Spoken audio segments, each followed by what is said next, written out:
सुबह सुबह का वक्त था। घड़ी सुबह के 8 बजा रही थी, जहां सब घरों में चहल पहल थी। सब अपने अपने कामों में लग चुके थे। औरतों अपनी दिनचर्या शुरू कर चुकी थीं, तो आदमी दफ्तर जाने को तैयार हो चुके थे। बच्चे स्कूल जा चुके थे। सूरज देवता सर पर चढ़ाए थे। जुलाई की कड़कती धूप बदन जलाने को तत्पर थी। जहां बाकी घरों में सुबह की दौड़ भाग शुरू हो चुकी थी, वहीं एक घर में मातम पसरा हुआ था।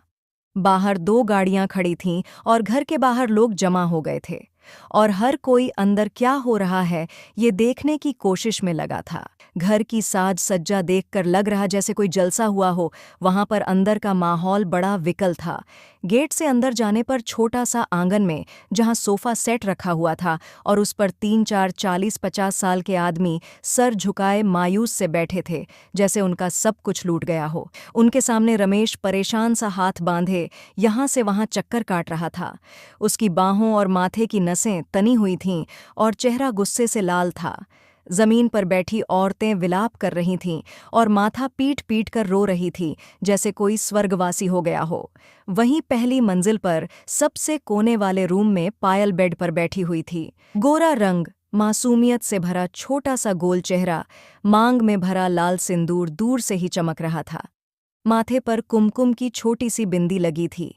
कानों में सोने के झुमके, हाथों में भरा भरा चूड़ा, बाहों पर लगी दुल्हन मेहंदी अभी छूटी नहीं थी, शायद नई नई शादी हुई थी उसकी। लाल साड़ी पहने और 16 श्रृंगार किए वो पायल नई नवेली दुल्हन तो लग रही थी, पर उसकी अवस्था कुछ ठीक नहीं थी। दुल्हन वाला नूर नहीं था चेहरे पर। आंखें एकदम लाल थीं और सुजकर मोटी हो गई थीं, जैसे खूब रोई हो। चेहरा एकदम मुरझाया हुआ था और पीला पड़ गया था।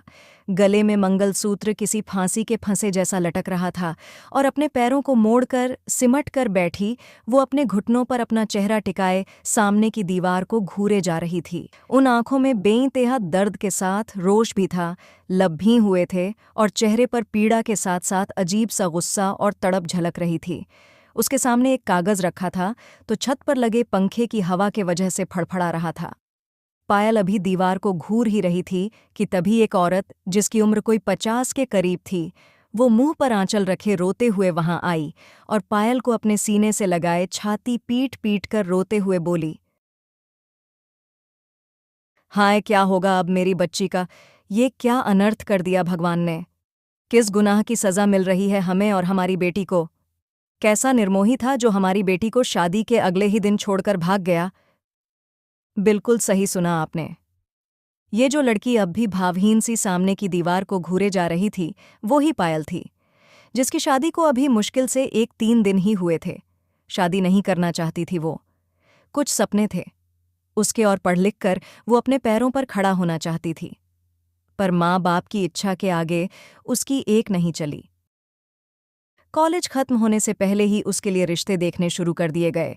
बड़ा भाई था राजेश, शादी हो चुकी थी उसकी, और उसकी बीवी माधुरी को पायल फूटी आंख नहीं सुहाती थी, जबकि राजेश की जान बसती थी अपनी छोटी बहन में।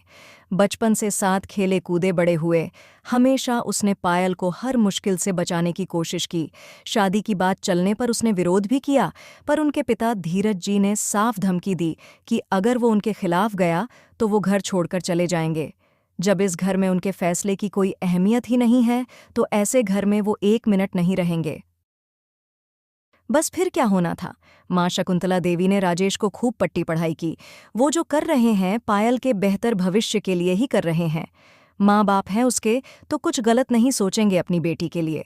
फिर माधुरी जो चाहती ही थी कि पायल नाम की बला उसकी जिंदगी से जल्दी टल जाए, उसने भी खूब दबाव डाला और आखिर में राजेश को भी झुकना पड़ा। पायल ने तो शान के लिए पिटाई भी खाई थी। फिर माँ बाप की इज्जत की दुहाइयां देकर उसको मंडप पर बिठा दिया गया और पायल ब्याह कर अपने ससुराल चली गई, जहां उसका बड़े ही भव्य स्वागत किया गया। आखिर चांद बहू आई थी घर में, तो समारोह भी, भव्य खुशी भी देखने काबिल थी। विदाई से पहले माँ ने सिखाया था कि पति को खुश रखना अब से वही उसका परमेश्वर है और उसी से उसका वजूद कायम है। उनकी सिख याद थी उसे फिर, जब उसके अपने माँ बाप ने उसकी मर्जी की परवाह नहीं की तो एक अनजान से वो क्या ही उम्मीद रखती। अपनी माँ के कहे अनुसार उसने अपने पति परमेश्वर की इच्छाओं की पूर्ति की, उसको संतुष्ट किया और बिना इच्छा के उस पर अपना सर्वस्व लुटा दिया। प्रेम को जाने उससे प्रेम था या बस उसके शरीर से वो अपनी हवस की भूख मिटाने को आतुर था कि शादी की पहली ही रात उसने पायल पर अपना जोर आजमाया और पति का हक जताते हुए उसके साथ शारीरिक संबंध बनाए। मन जुड़ न सके पर शरीर का मिलन पहली रात ही हो गया और अगले दिन सुबह ही प्रेम का सारा प्रेम हवा हो गया और अपनी नई नवेली दुल्हन को सुहाग की सेज पर अकेला छोड़कर वो सुबह ऐस की पहली बेला में ही घर से गायब हो गया। पायल को उसके इस त्याग और समर्पण का उपहार मिला, एक कागज का टुकड़ा जो उसके नाम प्रेम लिखकर छोड़ गया था, और वही टुकड़ा अभी उसके सामने फड़फड़ा रहा था। अगली सुबह पायल ने खुद को कमरे में अकेला पाया पर कुछ रिएक्ट नहीं किया। वो जैसे जिंदा होकर भी जिंदा नहीं थी और अब तो उसके पास कुछ बचा ही नहीं था, सब कुछ बर्बाद हो चुका था। उसके सपने, उसकी खुशियाँ, उसका वजूद, सब इस रिश्ते की भेंट चढ़ चुका था। पर अब भी खोने को कुछ बाकी था और वो थी उसकी इज्जत, उसका सम्मान। पायल नई नवेली बहू थी तो उसको तैयार होने को कहा गया और किसी यंत्र चालिता गुड़िया के तरह वो भी कपड़े लेकर बाथरूम में चली गई।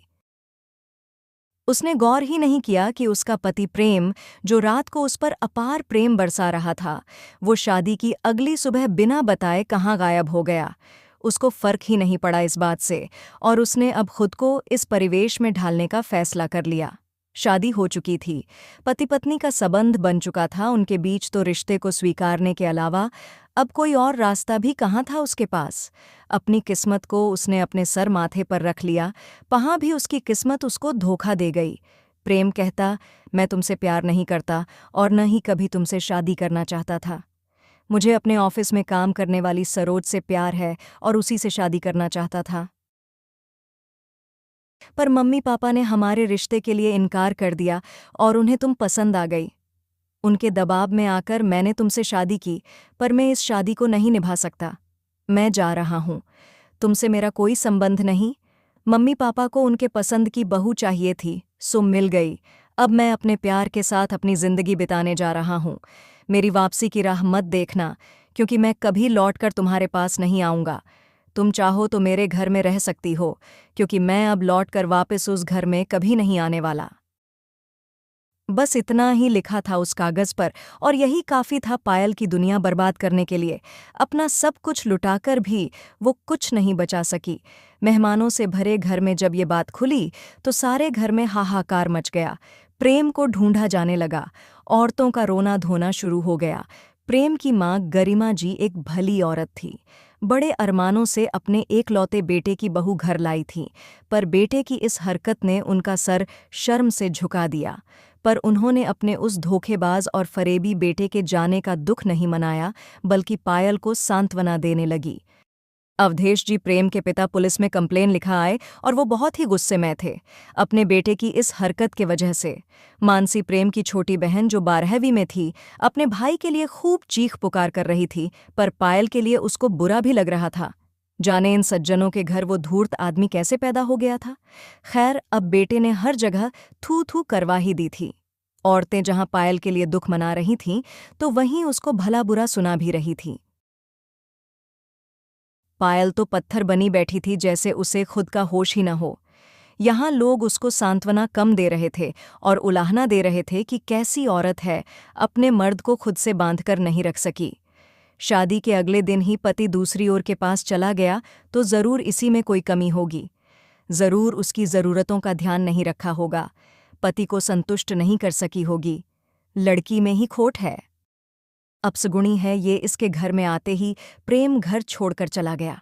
दूर के रिश्तेदार दुख जताकर और पायल उलाहने देकर अपने अपने घर रवाना हो गए।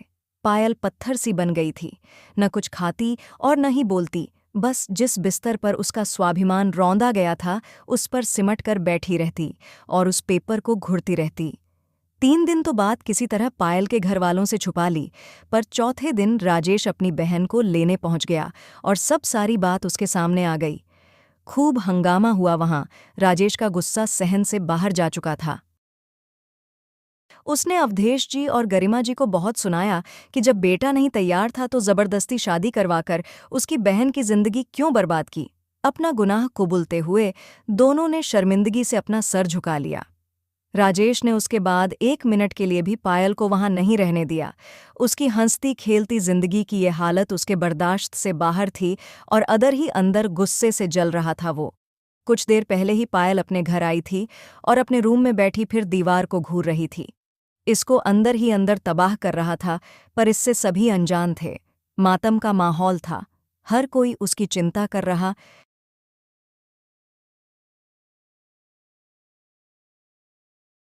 उसकी भाभी माधुरी ने भी दिखावे के खूब आंसू बहाए, पर मन ही मन पायल को खूब कोसा कि 3 दिन में वापस चली आई और अब तो जाने की कोई उम्मीद भी नहीं।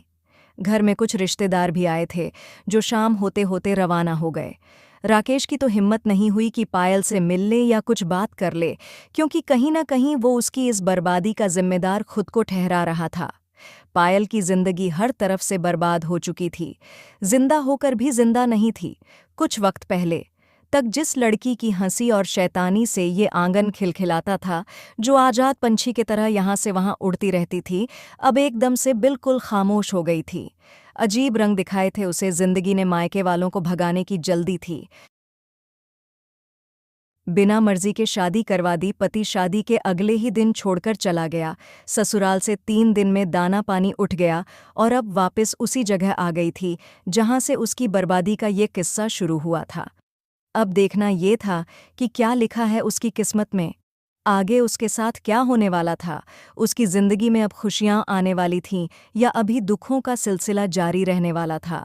कैसे संभाले पायल खुद को, क्या हालात के आगे हार जाएगी वो और मुंह मोड़ लेगी जिंदगी से, या सब भुलाकर नए सिरे से जिंदगी जिएगी।